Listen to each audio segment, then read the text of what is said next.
Hi, I'm John Palucci. I'd like to give my presentation on backspatter. We're going to talk about the causation mechanisms and its investigative value, and also go into some of its limitations. So backspatter is defined. Right now we have the American Academy of Forensic Sciences Standards Board, the ASB, technical report number 33 that came out in 2017, terms and definitions in bloodstain pattern analysis. And it defines a backspatter pattern is a bloodstain pattern resulting from blood drops which can be produced when a projectile creates an entrance wound.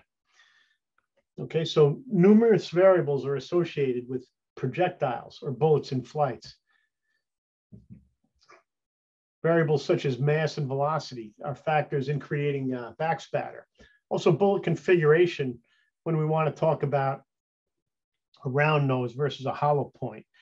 And as we're going to see, the high temperature of a bullet, when it exits the muzzle of a firearm and then strikes human tissue, may actually be a factor in the creation of backspatter.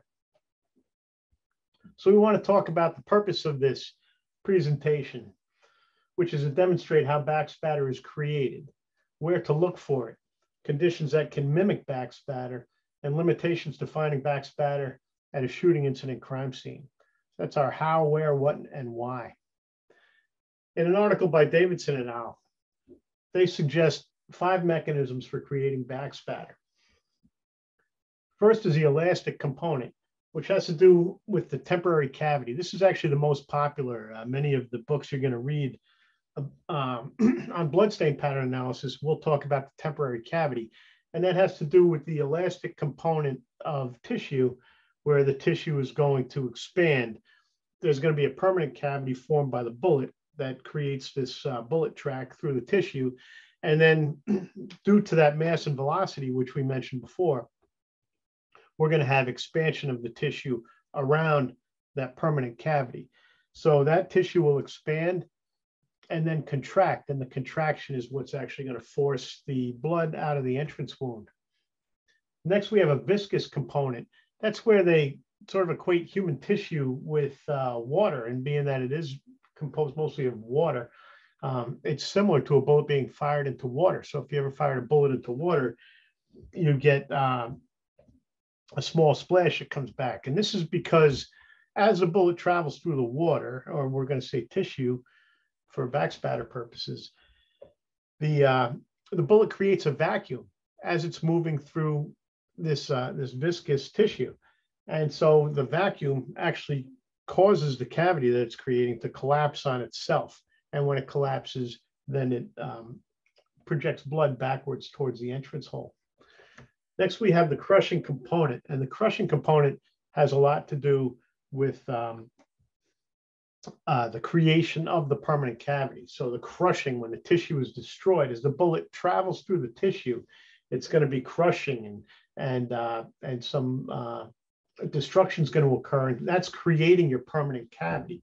It also creates liquids as it breaks through the vessels in the tissue, and some very small solids that are going to be propelled back through the cavity, through this permanent cavity, towards the entrance hole. We also have a cutting component, very similar to the crushing component, and that cutting occurs when the force of the bullet exceeds the bond strength of the tissue, and then it perforates the tissue, creating a shock wave that can squeeze liquids out of the tissue and propel it back towards the entrance hole. So that's like a shock wave that's going to be our force that is responsible for the backspatter. Next, we have a thermal component, finally, which has to do with the heat of the bullet. And the heat of the bullet is alleged to be able to create a chemical reaction that can cause expanding gases. And these expanding gases are going to expand within that cavity created by the bullet and force liquid and solid material out of the entrance wound. So here's a graphic of all that. Right here you have the stretch cavity. Okay, the stretch cavity is also known as temporary cavitation in this particular graphic. So here we have our permanent cavity, right, with the white arrow inside of it. We have this temporary cavity, the stretching. Okay, that's caused by the transfer of the kinetic energy from the bullet, and this can fill up with liquids and very small pieces of solid that can be forced out in both the elastic and viscous components that we just previously mentioned. Also, here's the shock wave that we were talking about with the crushing component and the cutting component. And then, of course, the thermal component is going to create a chemical reaction in here, which can create explosive gases, according to Davidson, and force the blood back out of the entrance wound. So there's a demonstration of backspatter. This is a 10,000 frame per second slide. Right? This right here is a blood-soaked and tape-covered sponge. We're going to have a 44 caliber bullet that strikes that. And as it strikes, you can see to your left, we have forward spatter, and to your right, we have backspatter. And you can see how small those blood stains are in both directions, right?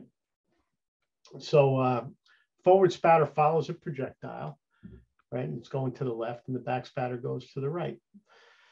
So we have a lot of strengths and investigative value associated with backspatter. When we see a pattern of very small blood drops like this, and we know we have a shooting incident, or we suspect we have a shooting incident, this can help us to go further down that path, right? So the investigative value, it can maybe show a victim's location where the victim was shot. If, you know, shooting incidents are very dynamic. It's not just somebody standing there, somebody's standing a certain distance from them and fires a weapon. A lot of times there's a lot of motion going on. So somebody could get shot and then move around within the scene, and the body's found someplace where there's no evidence that the shooting occurred at that one place. So if we find a backspatter pattern somewhere on a wall, on a door, something like that, we can start to put together pieces of the puzzle as to where this person was when the shot was fired. We can also determine shooter's proximity to a gunshot entrance wound.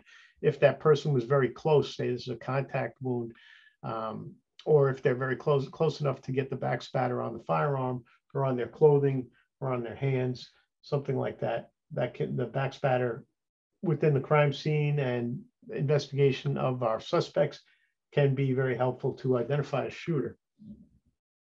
So this presentation is designed to help evaluate how backspatter is produced, how it can assist in an investigation, and some of the caveats associated with interpreting bloodstains that have the appearance of backspatter.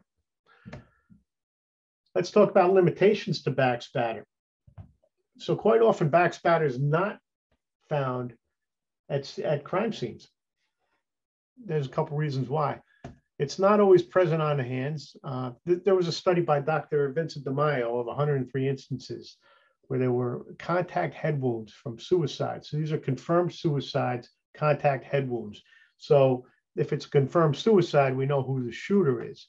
And we might expect to find backspatter on the hands if we're not aware of how often it's not there. Okay, so 103 instances of contact gunshot wounds to the head in a suicide. Overall, only 32% of the cases with had blood on the hands. That's according to the study cited by Dr. Vincent DeMaio. That's a relatively low percentage. It's less than 1 in 3 of the time. So about 2/3 of the times there's no backspatter found on the hands of the shooter. Right? Another reason or limitation could be the distance that backspatter travels. If we're not talking about a suicide, if we're talking about a crime scene, it only travels approximately 4 feet maximum back from the bullet hole. That's according to Stuart James, and that can be a significant limitation in determining whether or not somebody was actually the shooter, if we do have an instance where backspatter was created. Here's an image of backspatter on the shooting hand, right? You're going to have those small blood stains that are projected back from the entrance wound onto the hand and create a little pattern like that. And remember, only 32% of the cases studied actually had backspatter on the hands. We have some further limitations to backspatter. It can be blocked from deposition at the crime scene or limited in quantity, or even obscured by certain variables, such as the color of the substrate where it's been deposited. So if you have somebody that's on a dark colored floor and he's shot while he's laying on the floor, dark colored walls, those types of things, dark colored clothing, it can obscure the ability to detect very small blood stains that are associated with backspatter on there. Clothing like shirts and jackets, etc. If you think about that graphic of the, that video of the bullet traveling through the sponge, imagine if that sponge had a shirt on it. Okay, that might actually limit or even prevent the backspatter from escaping the sponge and finding its way into your crime scene. Now imagine a down jacket on top of that sponge. Very, very small chance that we're going to have backspatter making its way through that. Okay. Things like hair. If somebody has very thick or bushy hair and they're shot in the head, backspatter might not be able to make it through the hair to be deposited on the firearm or other areas within the crime scene. Going down that same vein for headshots, we have hats. Might also be something that could block backspatter. Okay, can actually reduce or eliminate spatter altogether. Also, here's an example of what we talked about before. The color of the substrate could be responsible for obscuring the backspatter. This is the same knife in the top and the bottom photos. The knife in the top photo was said to have been planted at a crime scene. And if you look at it on the bottom photo where it's been enhanced with ultraviolet light, right? Ultraviolet light's going to darken the blood, but it didn't change the color of the background. Okay, so now the blood is much more visible, and then it's also converted to grayscale. So there's ways to get around these things that might obscure our ability to find backspatter at a crime scene. We also have conditions that can mimic backspatter, right? Ed Hiesky talks about bloodstains that can mimic backspatter. Blood dripping into blood. So that creates a satellite spatter, and that satellite spatter is very small in size. So if you see that satellite spatter at the scene, it could be mistaken for blood stains related to a gunshot force event, very small blood stains. We also have expirated blood. So that's blood that finds its way into the airway. If somebody's shot and maybe the bullet perforates a lung or somehow blood gets into the airway, that person breathing can then expirate the blood, which would cause it to form very small blood drops and therefore very small blood stains when it gets deposited on a substrate. There are ways to differentiate expirated blood. We'll talk about that in a minute. Also, fly specks. So if flies are in your crime scene and they start ingesting some blood in one area of the crime scene, they can then fly to another area and regurgitate that blood. And once they regurgitate the blood in numerous locations, you can start to see small blood stains that might mimic spatter, such as forward spatter or back spatter. There'll be small blood stains with similar distribution. This is expirated blood. So let's see what we're looking at. We have very small blood stains coming out of the mouth. You see that? How if that was deposited on a substrate, you might see a pattern with size, shape, and distribution of backspatter. But now look at the ligatures. If you look very closely and you see these two blood stains are connected by a ligature, and we have by the mouth, the saliva is starting to bond. You see a little ligature right here too. So when you see these ligatures connecting the small blood stains, you can start to look for, you want to find your autopsy results or whatever information you may have.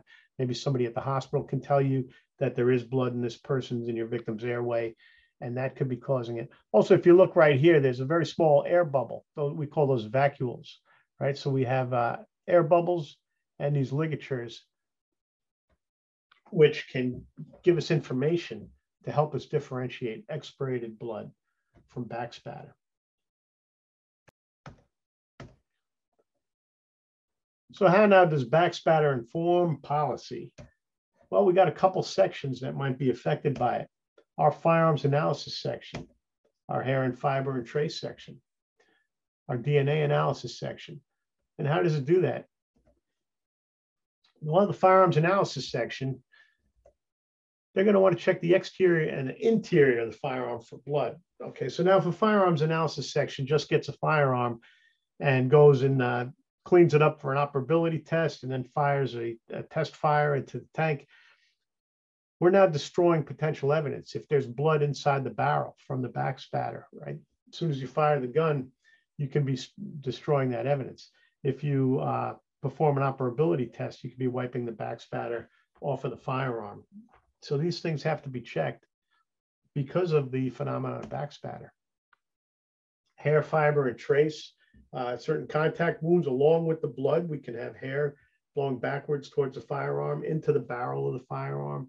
Also with garments, small fibers and trace evidence can travel backwards with the blood and be deposited on a firearm or be deposited on clothing. And our DNA analysis section is going to want to check garments now for DNA on the suspect's clothing that could be deposited there from the victim. So if we have a suspect that was wearing a shirt we believe that was involved with the shooting, perhaps the sleeve area and other areas of that need to be checked, especially if it's a dark colored garment, for the presence of backspatter by our DNA analysis section. Backspatter informing research. All right. Well, here's the problem. A lot of things with bloodstain pattern analysis are very difficult to reproduce because bloodstains are unique to a living body, really. When you think about a body, all the very small capillaries, and then we also have the major arteries where blood's under pressure. All of these things are very important to the generation of backspatter and other bloodstain patterns. So it's very hard to mimic those things. As we saw the blood soaked sponge with the bullet passing through it. Okay, that's one way to mimic it, but does it really mimic it, right? It's very hard to tell. So our blood sources that we use to mimic it, they're static. There's no circulatory action as we have with a human body. Okay. So I think it's important for research that we use actual incidences of backspatter, where there's backspatter found at your crime scene, right? We want to combine the static blood and the human bodies in our research. So the gunshot wounds to the head that we spoke about in Dr. Vincent DeMaio's study, 103 cases that were studied. There we have a confirmed suicide, we have evidence of a contact wound, and we have the hands and the firearm that were involved in the incident. So we have all these things together. So further studies like that can be helpful. And then if we know that we have a 32% likelihood, of course, it changes a little bit with firearms. So larger caliber firearms, say they consider a 9mm for that study, a larger caliber firearm with more powerful load in it, a more powerful cartridge. So like a plus P 9mm, a plus P 38, the 357, those more powerful cartridges have higher incidences of backspatter deposition on the shooter's hand. So we want to maybe work with our static blood sources, our bloody sponges, our ballistic gelatin with pockets in it to put blood in for our shooting experiments and see how consistent our static blood sources are with our live targets that if we're getting backspatter on our hands 100% of the time with our static blood sources and only 32% of the time with actual human beings, then our experiments aren't really designed to be realistic, but they are designed to create backspatter, which might actually be one of the purposes to begin with, right? So as DeMaio did, study the pathological findings on suicide victims, further studies in that area. Right. Also, investigative casework. When we have confirmed cases of backspatter being found at a crime scene, right, we're going to want to put some pathological findings in with the crime scene findings and all those photographs, and piece this together and include this in our study, and also compare it to our static blood sources. Well, today is 2021, and we should be able to develop more realistic models for gunshot testing. There is a human head out there that's supposed to be very, very good for, very good model of the human head as far as having vessels in it and tissue similar to brain, and also a good bone simulant. So the drawback to that is that it's very expensive. But if you did fire a bullet into that, it would be much more realistic than firing a bullet into a bloody sponge.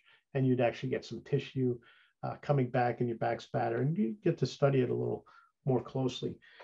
So with today's technology, I think we're going to see a lot more efforts being made to create more realistic targets for bullets to be fired into, to study our bloodstain patterns as a result. So stay tuned for more exciting developments in this area. These references include books on bloodstain pattern analysis by Tom Bevel and Ross Gardner, as well as Stuart James, Paul Kish, and Paulette Sutton. And one is written in 2005, the other in 2008. They're very commonly used for certifications and common references for report writing. All of these authors do a lot of work as experts, and they're very well known in the field. This Peter DeForest, Peter Pizzola, and Brooke Kamarath just came out with a book recently called Blood Traces. It's quite different. It has a lot to do with what does not make you a bloodstain pattern analyst, and also puts a lot of emphasis on higher education. Vincent DeMaio, we spoke about, is a forensic pathologist, and this is an excellent book on gunshot wounds. We have Haig and Heesky, right? Mike and Luke Haig, father-son team, and Ed Heesky are the top shooting incident reconstruction experts in this country, which probably makes them the best shooting reconstruction experts in the world, seeing that we have quite a bit of shootings going on here in the United States. So these are both very, very excellent resources and very high-end experts in their field. And we have this article by Davidson et al., which really was my inspiration for creating this whole presentation and the research paper when I read that, these different mechanisms that they suggest for the creation of Backspatter. So thank you very much for taking the time to watch this presentation. Thank you very much for a wonderful class. And I'm looking forward to a very exciting future with our forensics and all the technology coming out. Thank you.